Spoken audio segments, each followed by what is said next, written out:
Good morning. Hang tight here. I have to turn off the music. Good morning. We're coming to you live from beautiful downtown Blue Ridge at the Vault. We're here at the Vault. We enjoy being here every Friday morning at 8 a.m. We have a great list of guests, great lineup this morning. Let me go to that. Let me tell you what we're going to be doing this morning so you can stay with us. First, we have our segment that we call Ask the Doc, and we do that every Friday morning. Now, I'm happy to say that we're going to have, we wish Dr. Whaley and his wife Jane a Merry Christmas, and Merry Christmas to all of you out there. We're going to have Dr. Raymond Tidman will be with us this morning. Now, if some of you do not know Dr. Tidman, you're in for a real treat this morning. And I'll tell you what, if you hear the media, all right, discuss the media. Hey, Mindy, when you get a minute, I have a really important question. Well, I mean, I'm live on the air, but it's important. I didn't get a chance to go back to my dressing room. Is my hair okay? Can you see from there? Is it all right? Mindy says it's okay. All right, we're going to move right along. Mindy says okay. Just wanted to double check. Anyhow, yes, we're here at the Vault. Great service, great coffee. I got my coffee here, fresh donuts, list goes on, full breakfast menu. Come on up and have breakfast at the Vault. But Dr. Ray Tidman, the last time we were together was over at Sycamore Crossing. And you remember he gave us an in-depth insight into your local doctor's office and how they deal with what he calls, and many of us do, the Unaffordable Care Act and Obamacare, and how your local doctor's office deals with that. And so today, we're going to get a great opportunity to ask Dr. Tidman how he feels that new named HHS, that's the Health and Human Services Secretary, Tom Price from Georgia, how he feels Tom Price will do with repealing and replacing and what he sees in the future for Obamacare with Tom Price. And I think I'm for sure Dr. Tidman's going to give us some great information. Also, have you heard people ever talk about the Craddock Center? Do you know what the Craddock Center is? Do you know what they do there? What some of the things they have going on at the Craddock Center? Well, Valerie Peel is going to be our guest, and we're going to talk about the Craddock Center for a couple minutes. And then we love these segments here when we get to find out some of the things going on at the Blue Ridge Community Theater and some of the upcoming things throughout the season as they start 2017.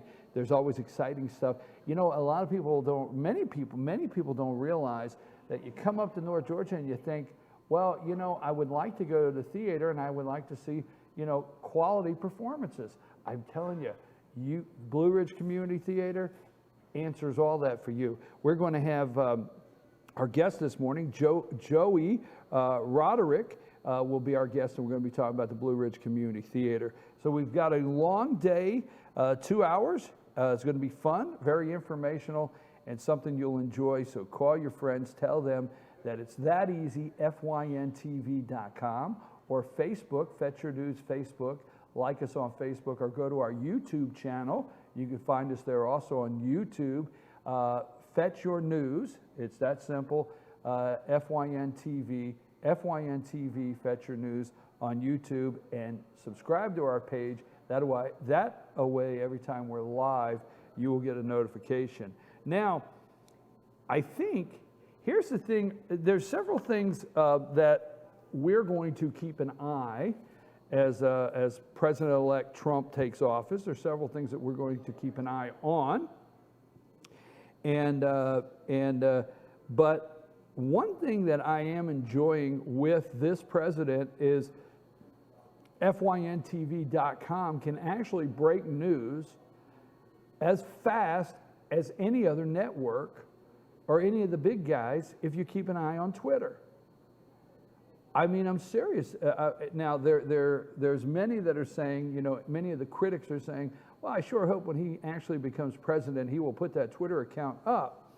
Well, if you start checking off his Twitter account and start checking off what I would call accomplishments already taken place with the Twitter account and the from foreign policy to saving millions on military spending to Air Force One, list goes on. So here at FYN TV, we can almost keep up with the news as fast as anybody breaking it to you. So let's go through the Twitter deck and some of these things you have heard and may not. This just to go back a day, just go back one day, okay?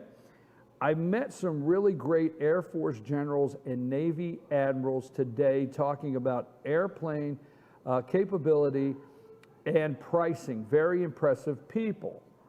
Now, Trump met with these people and he's asking them, he says, this is my opinion. He's in the room and he says, look, what do we need to purchase? How many do we need to purchase that I need to make a deal on for you to say peace through strength, that we will be the strongest nation on earth and we can guarantee the American people peace because nobody's going to mess with us. So tell me what you want to buy and how many, and I'll start working on making the deal. Okay? So anyhow, you know, the media, as you know, is very upset because they feel that the president needs to come to them, bring it to them, make the announcement to them, and they will in turn bring it to you and I. But you can have it as fast if you're following, and his Twitter handle is @RealDonaldTrump.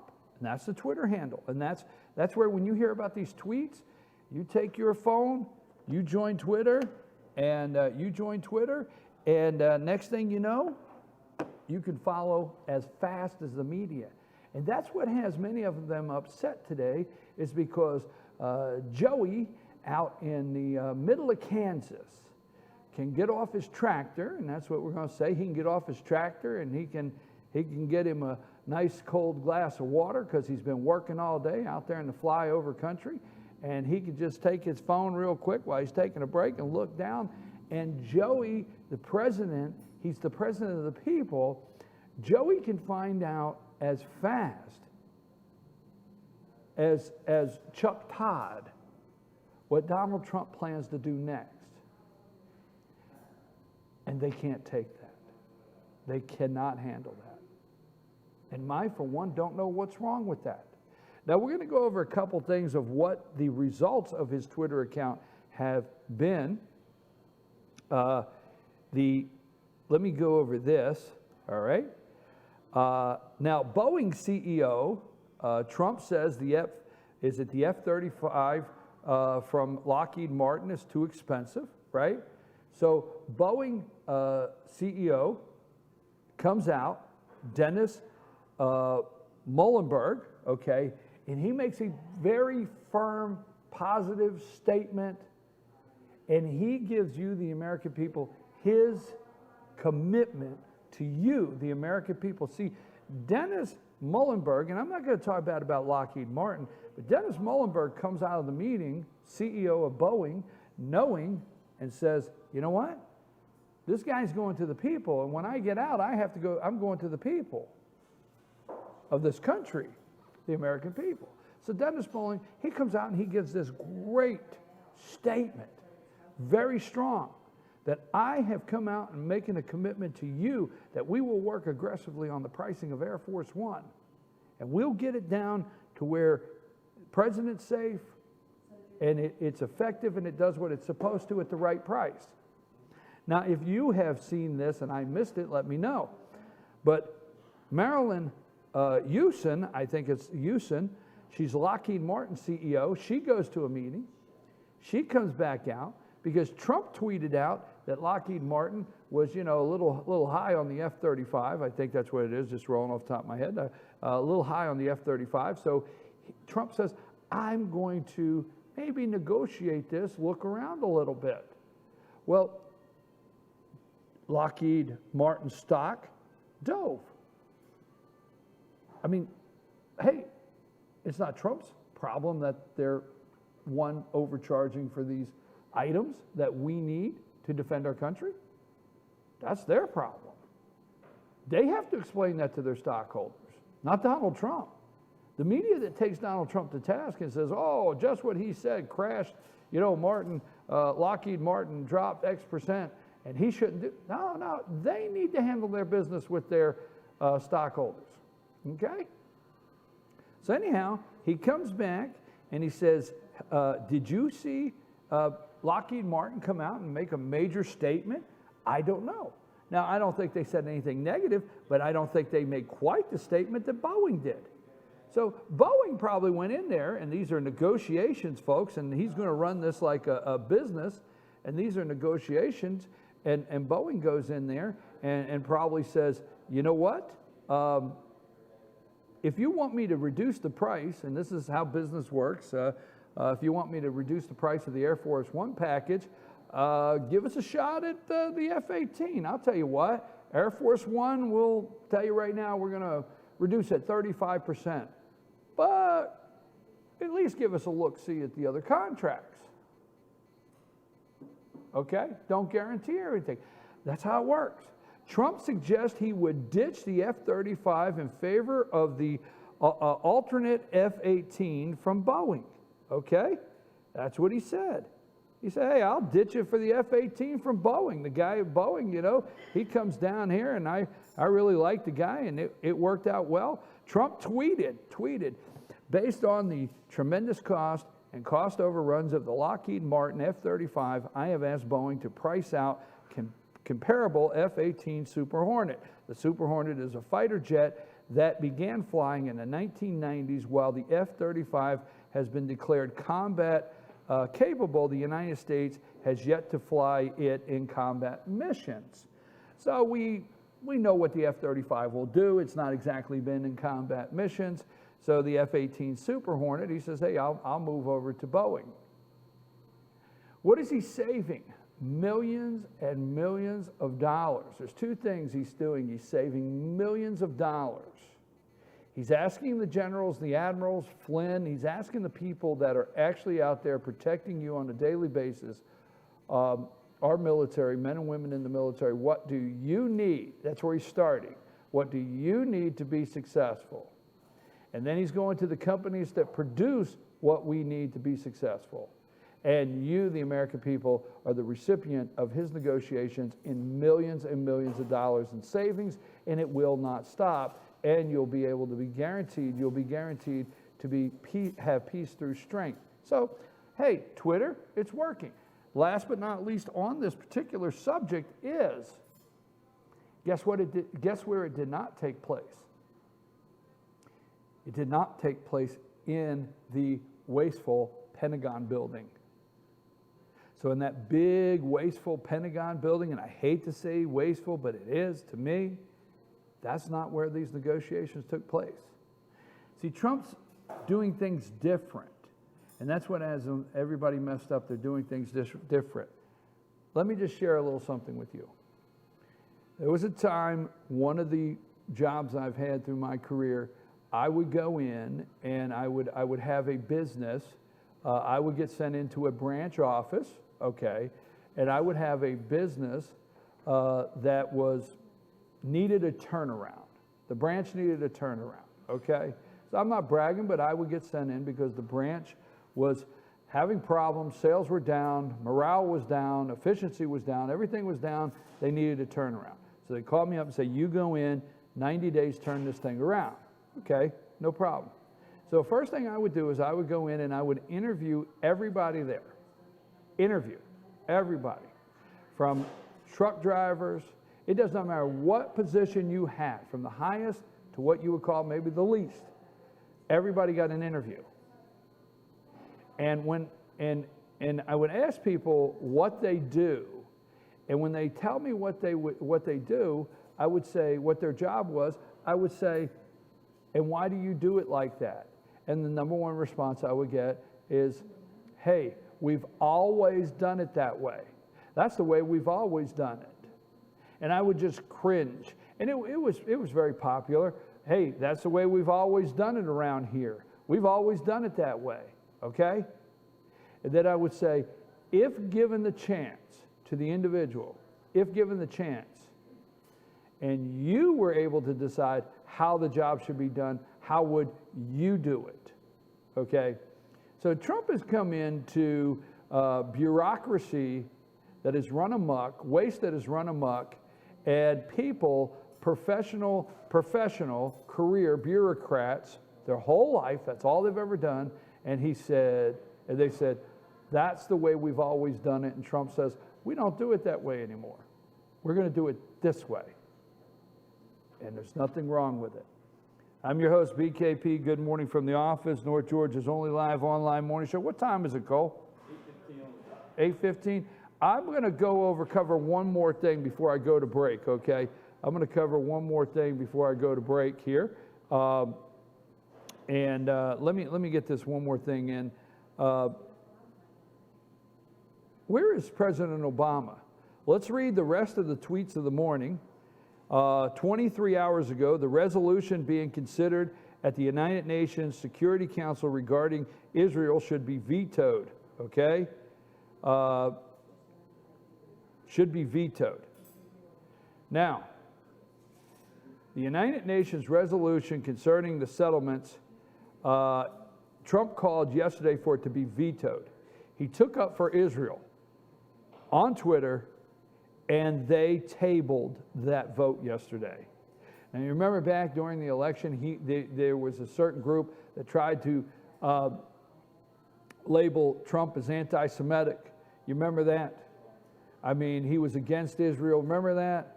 Well, Trump comes right out, and we were going to abstain from the vote. Okay, the United States was going to abstain from the vote. I think I have it here. I think I have it. It will only take a brief second. I'd like to get into that. Trump pressures Obama over UN resolution on Israeli settlements. Okay? Trump pressured him, where at? On Twitter. President-elect Donald J. Trump thrust himself into one of the world's most polarizing debates on Thursday by pressuring President Obama to veto the United Nations resolution critical of Israel, the newly elected leader, most directly intervention in the foreign policy during his transition to power. Mr. Trump spoke out after Israeli officials contacted his office to help block the draft resolution condemning settlement construction, even as they lobbied its sponsor, Egypt. Egypt was the sponsor of this. Within a couple of hours, Egypt withdrew the resolution. Donald Trump said a tweet, Israel got a reprieve for one day at least. And so for the president-elect, that was supposedly anti-Semitic, Israel, hey, a tweet. I'm going to read the rest of the tweets, and then we have our guest ready. Will be with us, so I'm going to get ready to go to a commercial here. Another tweet Donald Trump has out. Someone incorrectly stated that the phrase drain the swamp was no longer being used by me. Actually, we will always be trying to drain the swamp. Newt Gingrich came out and said that he was under the impression that no longer, I'll say it that way, that no longer did the Trump staff or group want the actual drain the swamp being used. Donald Trump cleared that up real quick. Here's another one 14 hours ago.